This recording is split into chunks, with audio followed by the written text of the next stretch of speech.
Muy bien, vamos a empezar con la segunda parte de este primer bloque. Para esto quiero saber, por favor, que los asistentes me puedan responder o confirmar si es que se escucha bien.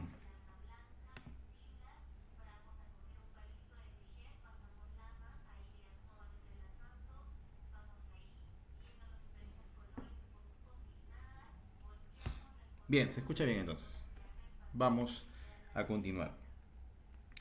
Falacias argumentativas.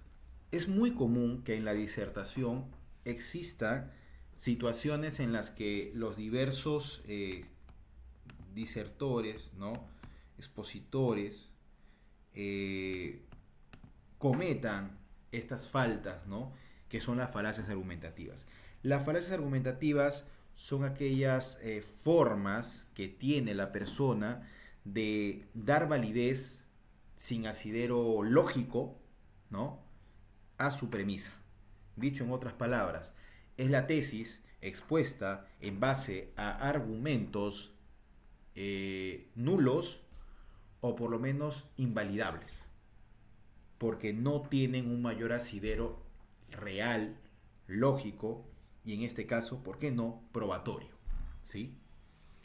Tenemos la falacia ad populum, que es aquella que busca, que trata, cuyo objetivo es convencer de que la tesis expuesta o los argumentos vertidos son ciertos solo porque un grupo numeroso de personas o un grupo popular de personas también comparte esa idea.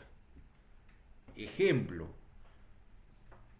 la parte procesal que dice, señor juez, y no solamente lo digo yo, lo dicen 3 millones de peruanos. No porque 3 millones de peruanos consideren que lo que tú estás diciendo también tiene sentido, significa que sea necesariamente cierto. Porque aquí la veracidad de las afirmaciones no va a estar basada ni va a estar sustentada por lo que piensen 3 millones de peruanos o 5 millones de peruanos o 10 millones de peruanos. La veracidad y la calidad probatoria de la prueba, valga la redundancia, va a estar debidamente acreditada a través de los criterios que el Código Procesal Penal pone a nuestra disposición. ¿Y cuáles son estos criterios? Estos criterios son básicamente los elementos circunstanciales, contextuales, ¿no?, que puedan dar fe de una afirmación, sujeto también a la comprobación por los conocimientos de la ciencia, sujeto a comprobación y adaptación de las premisas de las máximas de la experiencia. Esto dará validez, ¿no?, a un argumento y no lo que piensen varias personas. Finalmente, recordemos que el delito deja proscrita toda posible analogía procesal, ¿no?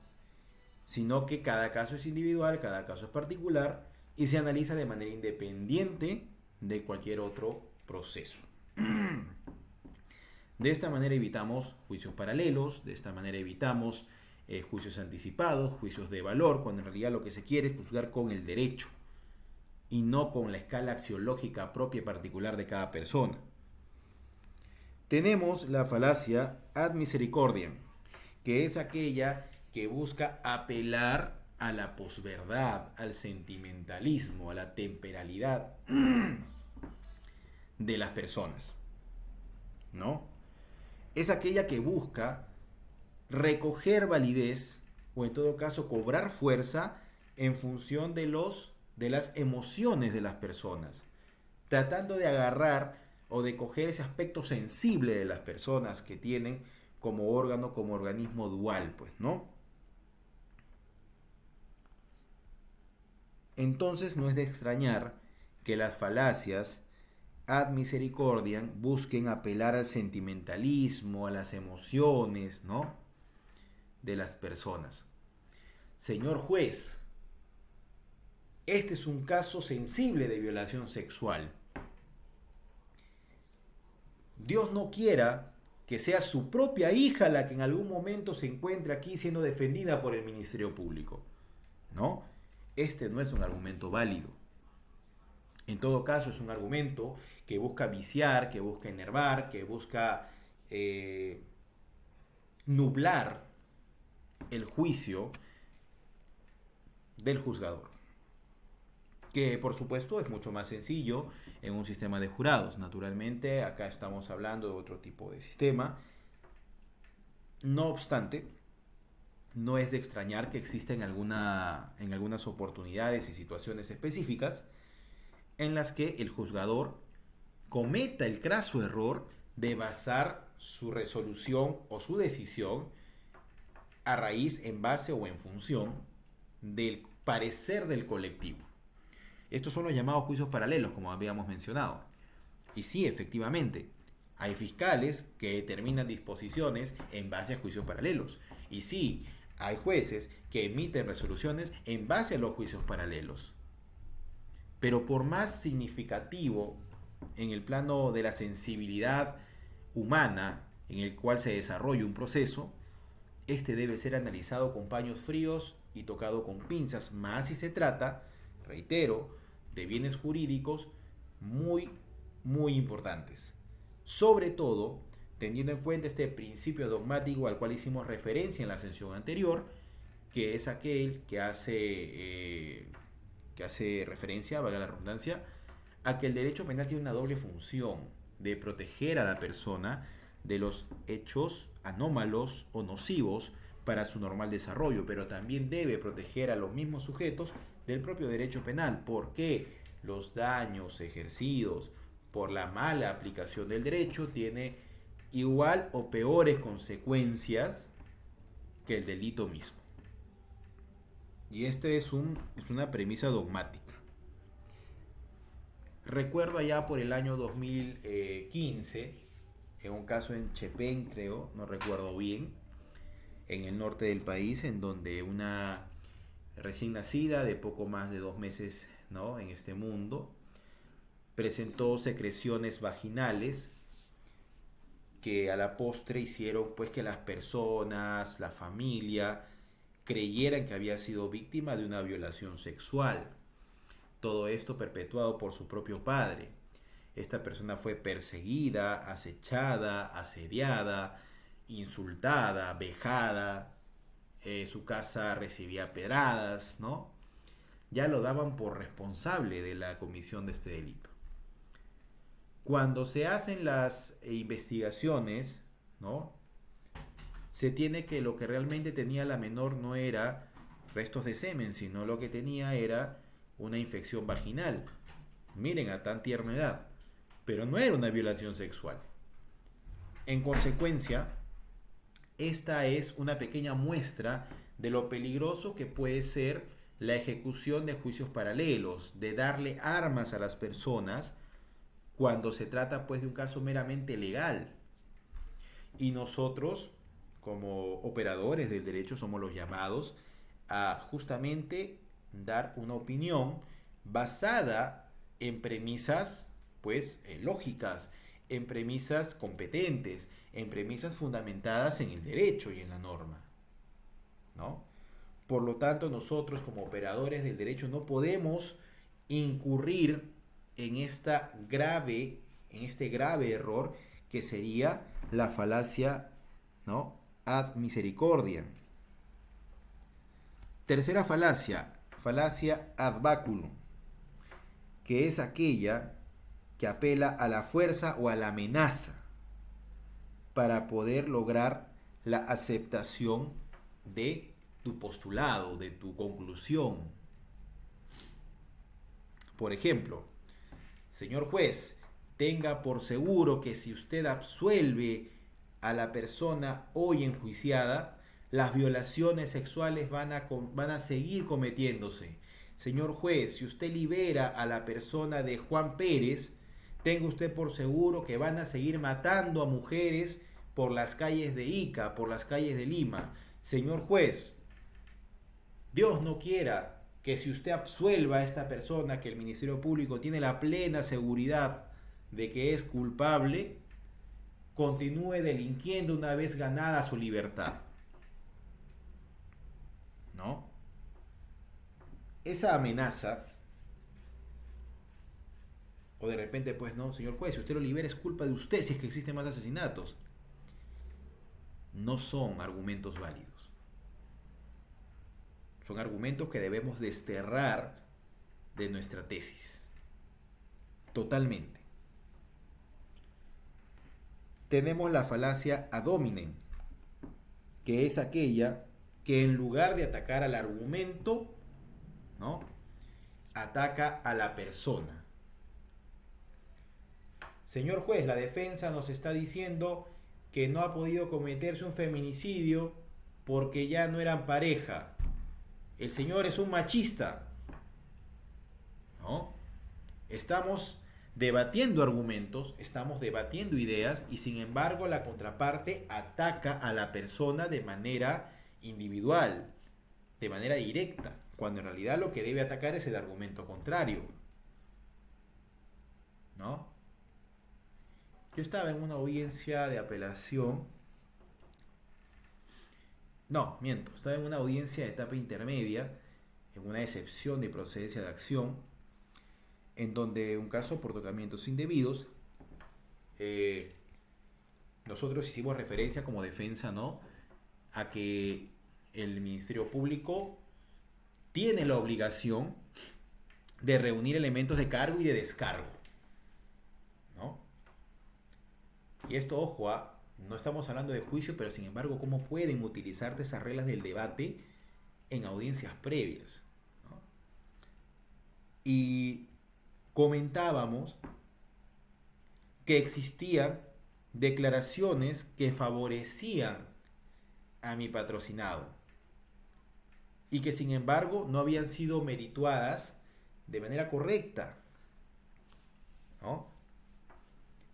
Y el Ministerio Público dijo, pues, bueno, señor abogado, el Ministerio Público no le cree a su patrocinado, pues, no le cree. Entonces ya ese era un ataque personal directamente a mi patrocinado y consecuentemente a la defensa. Señor fiscal, yo no le estoy pidiendo a usted que me crea. Yo le estoy diciendo que usted está obligado, no facultado, obligado a ceñirse a las reglas de la imputación necesaria.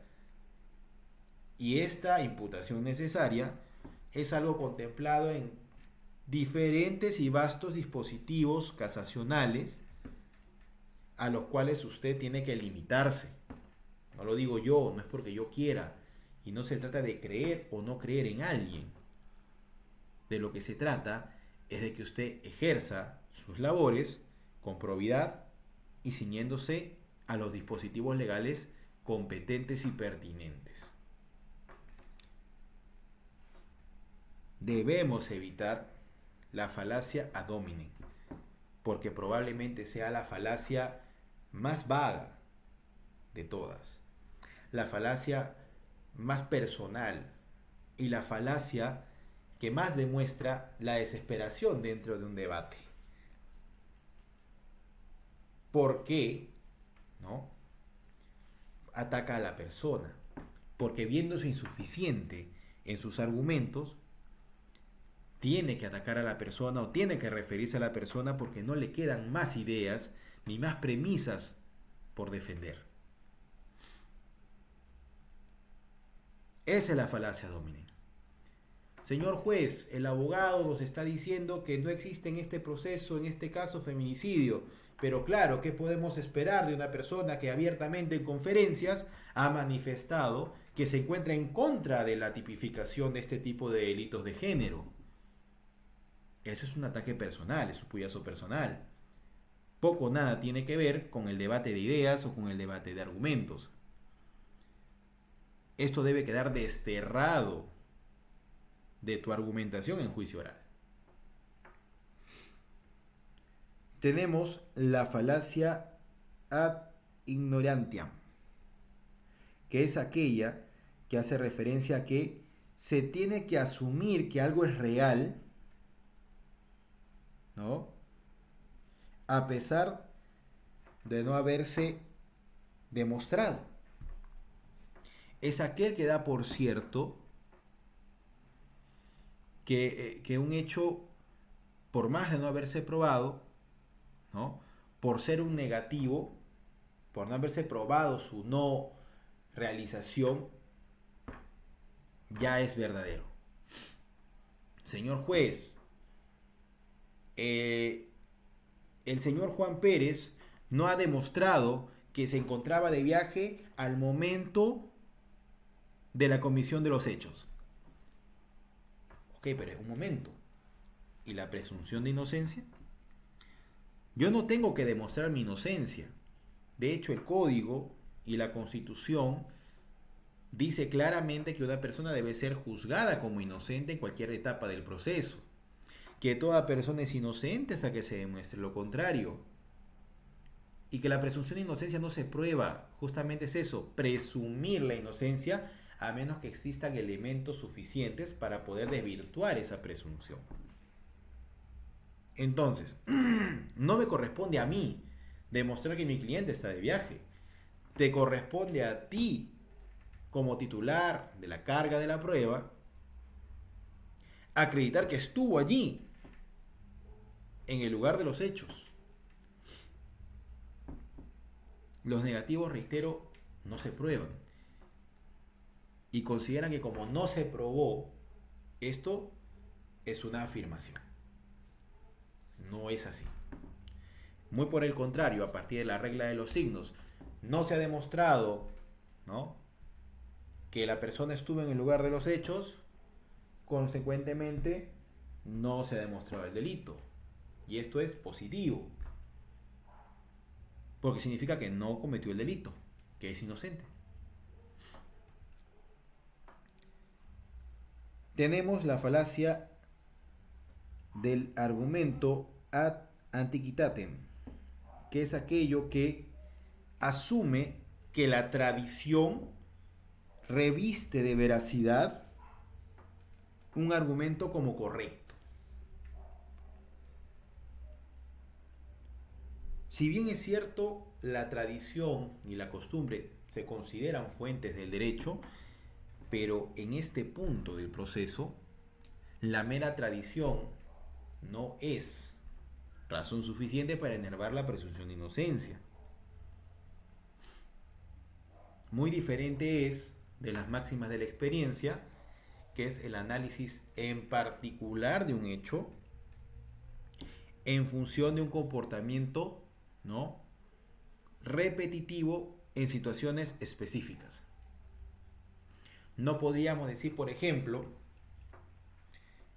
el cliente, el señor Juan Pérez, es un golpeador de mujeres, puesto que en su familia existe un amplio precedente de golpeadores, de personas violentas. O por último, en alguna oportunidad Juan Pérez ha sido denunciado por hechos de la misma naturaleza. No sentenciado, pero sí denunciado. Es un precedente. Y esto nos puede dar indicios de que efectivamente el día de hoy en este proceso él golpeó a Juanita Hernández. No es así. Reitero, proscripción de la analogía, totalmente.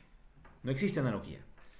Puedes tener 1000 denuncias por los mismos hechos, pero esto no quiere decir que en este en particular seas responsable. Es más, puedes haber sido sentenciado previamente y haber salido con beneficios penitenciarios, pero ni eso significa que en esta oportunidad seas responsable penalmente por los hechos atribuidos, por más que sean los mismos incluso por los cuales has sido sentenciado en un primer momento. Esto no sucede así. Y vamos a agregar una última falacia, que es la falacia del espantapájaro, ¿no?, que es aquella que dice que por no estar de acuerdo con nuestra tesis, necesariamente estamos en contra. Señor juez, lo que está diciendo el señor abogado es que acá en el Perú no existen feminicidios, pues, porque su cliente es inocente. Señor juez, la defensa no está argumentando que en el Perú no existan feminicidios. Podemos estar en contra de la tipificación o del tipo penal en específico, pero es un dispositivo legal que se encuentra en el Código Penal. Consecuentemente, nos guste o no, existe el tipo del feminicidio. Pero no porque considere que mi patrocinado debe ser absuelto, significa que yo no considere que no existen feminicidios. Están generalizando. Y están necesariamente contraponiéndome a mí, sin yo haber dicho nada al respecto, de un juicio que el fiscal ha proferido como suyo. No por estar en contra de una posición, o por no compartir una posición, más bien dicho, necesariamente tenemos que estar en contra. Y si ustedes revisan audiencias, o seguramente en la práctica van a poder cotejar en sus audiencias estas situaciones, ustedes se van a dar cuenta que estas falacias son pan de cada día y se dan siempre. Ustedes mismos lo van a poder comprobar. Finalmente, como hablábamos de reglas básicas de la lógica, al día de hoy,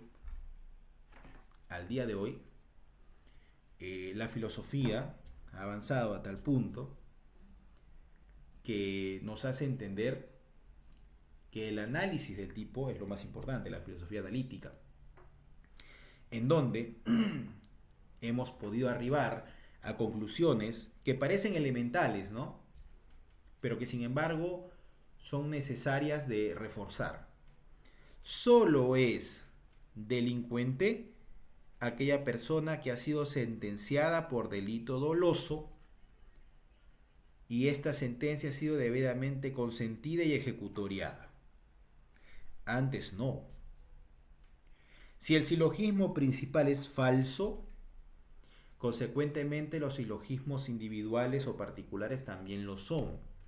Ejemplo, si estamos en un delito o en un proceso en donde existe multiplicidad de imputados, en donde existe un autor y cómplices, si la autoría no ha podido ser probada, consecuentemente la complicidad también ha sido desvirtuada.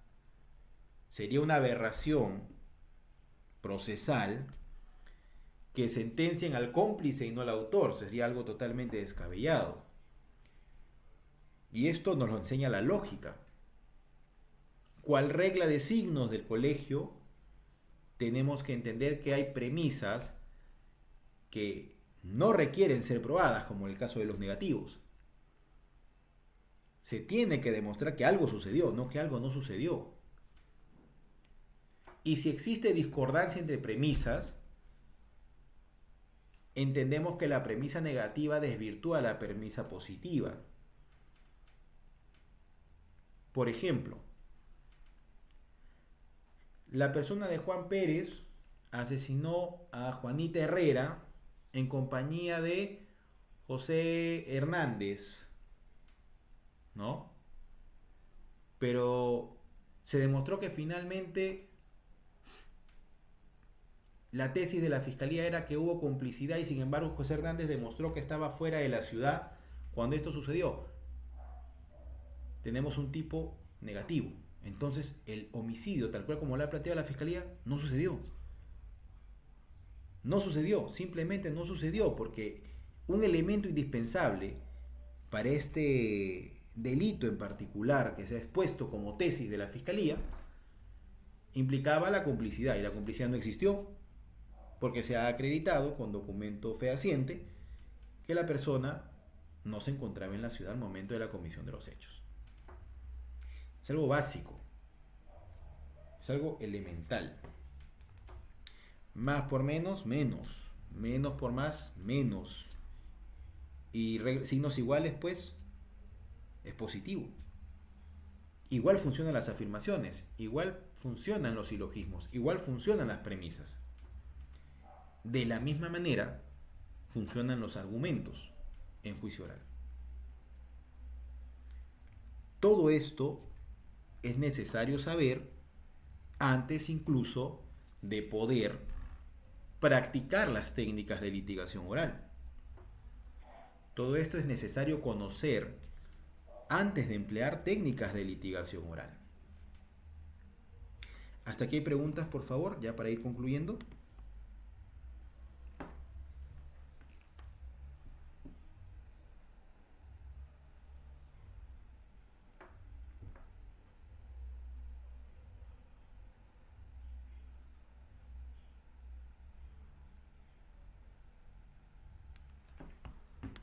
Bien, entendemos que no hay preguntas.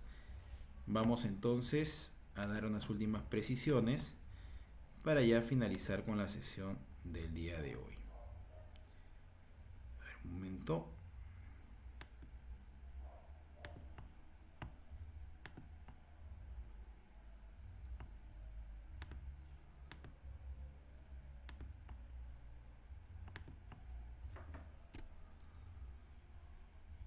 Muy bien. Ahora sí vamos a entrar a las técnicas de litigación. Las técnicas de litigación que vamos a utilizar en las siguientes sesiones son las siguientes: alegatos de apertura, interrogatorio, contrainterrogatorio, objeciones, evidencia de contradicción, refrescamiento de memoria y alegatos de clausura. ¿Sí? Vamos a tratar de pronto en el taller de estructurar cada quien sus alegatos de apertura, lo cual entiendo va a servir como puntos extras para la evaluación del presente diplomado.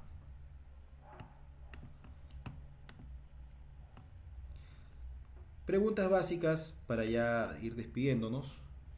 ¿A quién debemos convencer? Evidentemente, en un sistema de civil law como el nuestro, no vamos a convencer a un jurado, vamos a convencer a una persona que conoce de derecho, que sabe de derecho.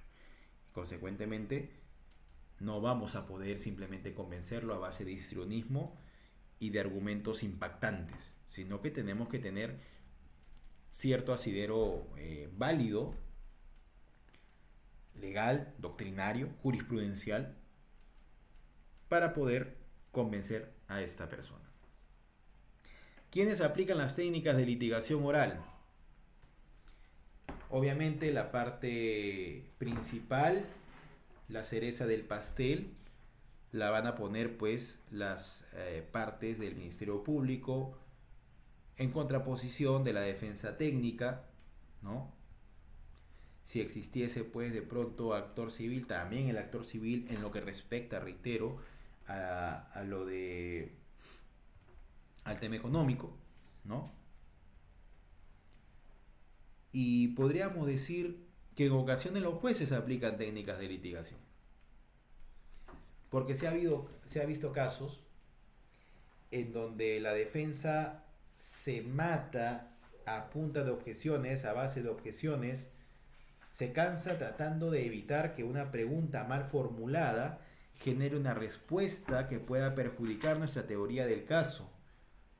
Y hemos estado objetando y objetando a lo largo de este juicio para que finalmente el juez, el cual según el código está facultado para hacer preguntas aclaratorias, haga exactamente la misma pregunta que el Ministerio Público mal formulado, ¿no?, quería hacer, y que nosotros estuvimos a partir de las objeciones tratando de evitar que entren a las actas. Así que sí existe posibilidad de que se aplique un interrogatorio directo por parte del juzgado, ¿no? Si está bien o si está mal, lo dejo a criterio de ustedes. ¿Y cuáles son las técnicas de litigación oral? Las que acabo de mencionar justamente, muchachos. Esas son las técnicas de litigación oral. ¿En qué etapa del proceso podemos nosotros aplicar las técnicas de litigación oral? Evidentemente, en juicio oral. ¿En qué etapa del proceso? En la etapa de juzgamiento, propiamente hablando, en la etapa o en la audiencia de juicio oral. Me ha tocado la oportunidad de escuchar que en una declaración en fiscalía, ¿no?, un abogado planteó una objeción. Entonces yo lo que hice pues es levantar la mano porque fue virtual y le comenté pues no al asistente: doctor, por favor, si me permite una pequeña tingencia. Si bien es cierto que la dinámica con la cual se desarrolla la declaración en sede fiscal es la misma que en el juicio oral, pero esta hace referencia a la espontaneidad y a la libertad con la cual tiene que declarar la persona que en este momento está prestando su palabra, pues, ¿no? Más no, y en ninguna situación ni estadio se debe tomar como esta una oportunidad para objetar una respuesta u objetar una pregunta. En todo caso, usted haga las exhortaciones correspondientes de acuerdo a las prerrogativas constitucionales que correspondan. Por ejemplo, el derecho a la no autoincriminación, ¿no? Podríamos de pronto hacer observación de la pregunta, doctor, pero ¿cuál es la pertinencia, no? Pero objetar como mecanismo administrativo para evitar que se introduzca en la declaración o en las actas de la declaración una pregunta, no funciona así. Esto no funciona así. Lo que sí podemos en todo caso utilizar, y lo dije a lo largo de la exposición, es criterios como la imputación necesaria en etapa intermedia, por ejemplo. El principio de imputación necesaria ha sido gestado, pensado para el juicio oral. Sin embargo, es muy común hacer referencia a la tesis de la imputación necesaria, ¿no? Con relación a la circunstanciación del hecho, en donde vastos cuerpos casacionales, jurisprudenciales, nos han ya delimitado a cuál es el detalle con el cual debe estar descrito el hecho imputado. Consecuentemente, esto en el requerimiento acusatorio. Por lo tanto, la descripción en el requerimiento acusatorio del hecho debe tener el detalle suficiente para que nosotros podamos inferir qué sucedió, cuándo sucedió, cómo sucedió y dónde sucedió, para que de esta manera nosotros podamos ejercer el derecho de defensa. Porque si no tenemos claro exactamente qué pasó, cómo pasó, cuándo pasó, dónde pasó, ¿de qué nos vamos a defender? ¿Cómo nos vamos a defender si es que no tenemos claro o claras estas cuatro premisas? No se puede. Por lo menos no de manera eficiente. Esto es lo que podemos ir de pronto matizando, ¿no? En audiencias previas a la del juicio oral. Bueno, esto es todo lo que tengo que exponer por el día de hoy. No sé si existe alguna pregunta para ya dar por finalizada la presente sesión.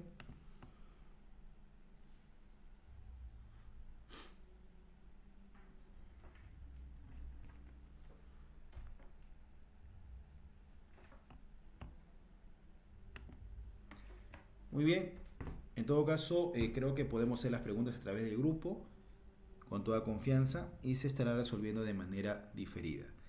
Sin más que agregar, muchas gracias por